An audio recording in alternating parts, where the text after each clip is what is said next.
السلام علیکم ناظرین، میں ہوں عاشق علی اور آپ دیکھ رہے ہیں میرے خیالات۔ ناظرین، پاکستان میں دھاندلی کی اعلیٰ مثالیں قائم کی جا رہی ہیں۔ جو کام پہلے چھپ چھپا کے کیا جاتا تھا، اب اسے سرے عام کیا جا رہا ہے۔ میں آپ کے سامنے کچھ ایسی تفصیلات رکھنے جا رہا ہوں جس سے تمام لوگوں کو یہ پتہ چل جائے گا کہ عوامی نمائندوں کے ساتھ کیسی سازشیں رچی جاتی ہیں اور ان کو الیکشن سے کس طرح دور کیا جاتا ہے۔ اور آپ کے سامنے کچھ ایسی ویڈیوز بھی رکھوں گا جس سے آپ کو پتہ چلے گا کہ کس طرح ریاستی سرپرستی میں جو ہے وہ دھاندلی کی جاتی ہے۔ جی ناظرین، اس سے پہلے کہ میں تفصیلات کی طرف بڑھوں، آپ تمام حضرات سے گزارش ہے جنہوں نے میرے چینل کو سبسکرائب نہیں کیا، کائنڈلی سبسکرائب کر دیں اور بیل آئیکن کو ضرور پریس کیجیے گا تاکہ تفصیلات آپ تک پہنچتی رہیں۔ جی ہاں ناظرین، آج کے تین بڑے واقعات جو ہے وہ رونما ہوئے ہیں۔ ان واقعات کو بتانے سے پہلے میں آپ لوگوں کے سامنے دو ایسے کرداروں کو رکھنا چاہتا ہوں جن کا پاکستان کے اندر ایک بہت بڑا کردار ہے۔ ایک سادہ لباس میں ملبوس افراد جو آپ کو کہیں بھی نظر آئیں گے اور ان کے ہاتھ میں ہر قسم کا اختیار ہوتا ہے اور یہ قانون سے ماورا ہوتے ہیں، کیونکہ آپ نے ان کو ہر جگہ محسوس کیا ہوگا۔ اگر آپ عمران ریاض کی جو ہے وہ ان کی اغوا کاری کے بارے میں آپ بات کریں تو وہاں پر بھی آپ کو سادہ کپڑوں میں ملبوس جو ہے وہ لوگ ملیں گے۔ آپ کو صدیق جان کی جو ہے وہ جب ان کو اٹھایا گیا تب بھی آپ کو ایسے ہی لوگ ملیں گے، اور آپ کو ایسے ہی لوگ جو ہیں وہ اس وقت بھی نظر آئیں گے جب عمران خان کو عدالتوں میں پیش کیا گیا، اور آپ کو یہی لوگ وہاں بھی نظر آئیں گے جہاں پر کل جو ہے وہ بلوچ ہماری مائیں اور بہنیں احتجاج کر رہی تھی، اور جس طرح ایک سادہ کپڑوں میں ملبوس شخص جو ہے وہ ان معصوم نہتے لوگوں کے اوپر لاٹھیاں چارج کر رہا تھا۔ یہ ملبوس لباس میں جو ہے وہ سادہ کپڑوں میں ملبوس لوگ جو ہے وہ پاکستان کے اندر ایک اہم کردار ادا کرتے ہیں۔ یہ اور دوسرے وہ لوگ جو اوپر رہتے ہیں، اوپر رہ کر اور جو اپنے حکم نامے جاری کرتے ہیں، اوپر رہ کر جو ہے وہ لوگوں کو ڈکٹیٹ کرتے ہیں کہ کیا کرنا ہے کیا نہیں کرنا ہے، چاہے وہ عدالتیں ہوں ان کو ڈکٹیٹ کرتے ہیں، چاہے وہ نیوز ہو، میڈیا ہو، ان کو وہ ڈکٹیٹ کرتے ہیں، یا پھر چاہے وہ آروز ہو، الیکشن کمیشن کا کوئی پروسیس ہو۔ پاکستان میں موجود ہر شخص، ہر ادارے کو جو ہے وہ اوپر سے ایک حکم آتا ہے۔ یہ اوپر کیا ہے؟ سادے کپڑوں میں ملبوس لوگ اور اوپر سے حکم جو آتا ہے۔ یہ دو کردار ایسے ہیں جو پاکستانی تاریخ میں ایک بدترین کردار ہیں، جو ہمیشہ جمہوریت کے دشمن رہے ہیں۔ جی ہاں ناظرین، اب میں آپ کو بتاتا چلوں کہ آج ایکچولی واقعات کیا رونما ہوئے ہیں۔ ایک امیدوار کا جو ہے یہ بنیادی حق ہوتا ہے کہ وہ اپنے کاغذات نامزدگی جمع کروائے، اور ایک آرو کا بھی یہ ایک اس کی ڈیوٹی ہوتی ہے کہ جو کاغذات نامزدگی امیدوار جمع کرائے وہ اس کو ایکسیپٹ کرے۔ یہ ایک الگ کہانی ہے، یہ بعد میں ہوتی ہے جب اسکروٹنی کی جاتی ہے کہ اس کو ایکسیپٹ کرنا ہے یا مسترد کرنا ہے۔ جو چیزیں ہوتی ہیں وہ بعد کا عمل ہوتا ہے، لیکن جو بنیادی عمل ہے وہ یہی ہے کہ ایک شخص جس سے آپ ایک امیدوار، اس سے جو ہے وہ آپ کاغذات نامزدگی وصول کریں گے۔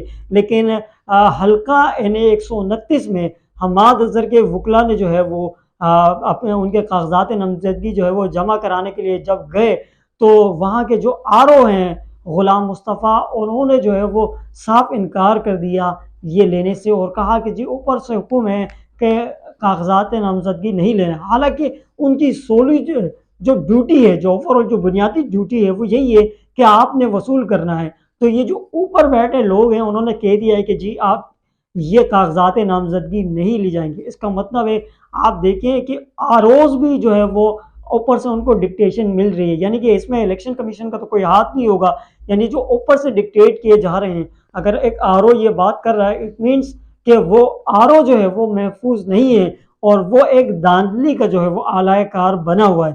تو یہ ایک بہت بڑا مسئلہ ہے۔ صرف یہ نہیں ہے، اور بھی چیدہ آج واقعات ہوئے ہیں۔ یہ تو ایک حماد اظہر کا واقعہ ہے، اس کے علاوہ آپ کے سامنے میاں محمود الرشید کا جو واقعہ ہے وہ بھی ایک اہمیت کا حامل ہے۔ انہوں نے، ان کے وکلا نے جب کاغذات نامزدگی جمع کرانے کی کوشش کی تو اس کے ساتھ بھی یہی ہوا، اس کو وصول نہیں کیا گیا۔ ان کی بیٹی جب اپنے کاغذات نامزدگی جمع کروانے کے لیے گئی تو وہاں کے جو آرو نے کہا کہ جی آپ اس کی فیس جو ہے وہ نیشنل بینک میں جمع کروائیں، اور نیشنل بینک والوں نے کہا کہ جی مینیجر صاحب نے کہ میں آپ کی یہ فیس نہیں لے سکتا۔ یہ آپ لوگوں کے علم میں ڈالنے کی بات ضروری ہے کہ جو کاغذات نامزدگی جو امیدوار کھڑا ہوتا ہے تو جو این اے سے کھڑا ہوتا ہے وہ 30,000 دیتا ہے، اور جو پروونشنل اسمبلی کی سیٹ سے کھڑا ہوتا ہے اس کو 20,000 روپے جو ہے وہ حکومتی خزانے میں جو ہے وہ جمع کروانا پڑتا ہے۔ تو اب یہ فیس جو ہے وہ لینے سے انکار کر رہا ہے بینک مینیجر۔ اٹ مینس کہ آپ کا آر او بھی جو ہے وہ کسی کے زیر اثر موجود ہے، اور جو بینک جہاں پر یہ فیس کی وصولی کی جا رہی ہے وہ بھی جو ہے وہ تحفظات ان پر بھی کیے جا سکتے ہیں، کیونکہ ان کے اوپر بھی جو اوپر سے آرڈر ہیں کہ جناب آپ نے یہ چیز نہیں لینی، آپ فیس نہیں لے سکتے۔ اس کے علاوہ بھی جو ہے وہ عالیہ حمزہ کے جو وکیل ہیں انہوں نے بھی جو ہے وہ کاغذات نامزدگی عالیہ حمزہ کی جمع کرانے کی کوشش کی اور وہ گرفتار ہو گئے۔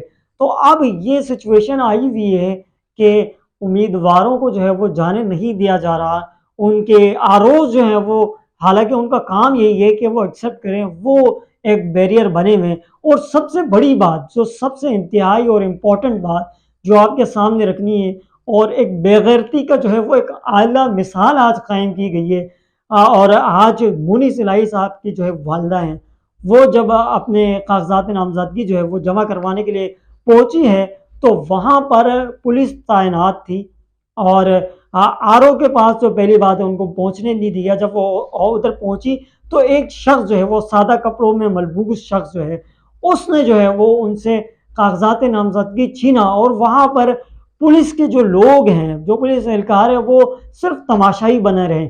پاکستان کا ایک جو کلچر ہے، پاکستان کا جو ہماری جو اسلامک روایات ہیں وہ یہ کہتی ہیں کہ عورت کے اوپر اگر کوئی شخص کچھ کرتا ہے تو جو آس پاس کے مرد حضرات ہیں وہ اس کے لیے ریزسٹنس کرتے ہیں اور اس کے حق میں آواز بلند کرتے ہیں۔ لیکن آج ہم نے دیکھا کہ وہ تو دور کی بات آواز بلند کرے، جو اہلکار تھے، پولیس اہلکار وہاں پر تعینات تھے، وہ بھی ہمیں خاموش نظر آئے۔ اس سے یہ صاف ظاہر ہے جو آروز جو وصولی سے منع کر رہے ہیں، جو بینک میں مینیجر انکار کر رہا ہے، اور جو پولیس اہلکار جو ایک سہولت کار بنے ہوئے ہیں، اس میں کلیئرلی یہ چیز ہے کہ دھاندلی ایک بڑے پیمانے پہ ہونے والی ہے، اور یہ اوپر سے آ رہے ہیں۔ یہ ان سے چھیننے والا بھی سادہ کپڑوں میں ملبوس شخص تھا۔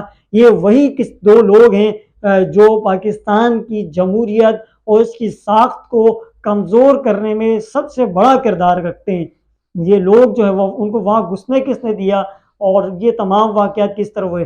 اس وقت جو پاکستانی ہیں ان کے لیے ضروری ہے کہ وہ ووٹ کی اہمیت کو سمجھے، کیونکہ ووٹ کی اہمیت اگر آپ کو پتہ چلے گی، جو لوگ اپنا ووٹ کا جو حق استعمال نہیں کرتے اور ان کو وہ صرف یہ سوچتے ہیں کہ جناب ہم ووٹ نہیں ڈالیں گے کیونکہ فیصلہ تو پہلے سے طے شدہ ہے۔ لیکن آپ اس چیز کو اپنے ذہنوں میں رکھیں، اگر 50,000 بندہ نکلتا ہے ایک جگہ سے، اور وہ 50,000 کا بندہ جو ہے وہ اپنے متعلقہ امیدوار کو ووٹ دیتا ہے، تو دھاندلی کرنے والا بھی ایک حد تک دھاندلی کر سکتا ہے، 10,000 کر لے گا، 20,000 کر لے گا، 30,000 کر لے گا، لیکن وہ ان 50,000 لوگوں کا مقابلہ ہرگز نہیں کر سکتا۔ تو خدارہ ایک ایک قطرہ قطرہ دریا بنتا ہے، اور عوام اپنی ووٹ کی طاقت کو استعمال کرے، اور جو جتنی دھاندلیاں ہو رہی ہیں، اور یہ پولیٹیکل جماعتوں کے لیے بھی یہی ہے کہ وہ آج ایک کے ساتھ ہو رہا ہے انتقامی کارروائیاں، تو کل دوسرے کے ساتھ بھی ہوگا۔ آپ آپسی طور پر حکومت ریاست کا سوچیں، پاکستان کا سوچیں، نہ کہ جماعت کا سوچیں۔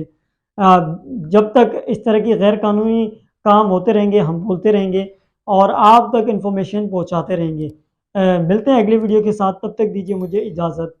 اللہ حافظ۔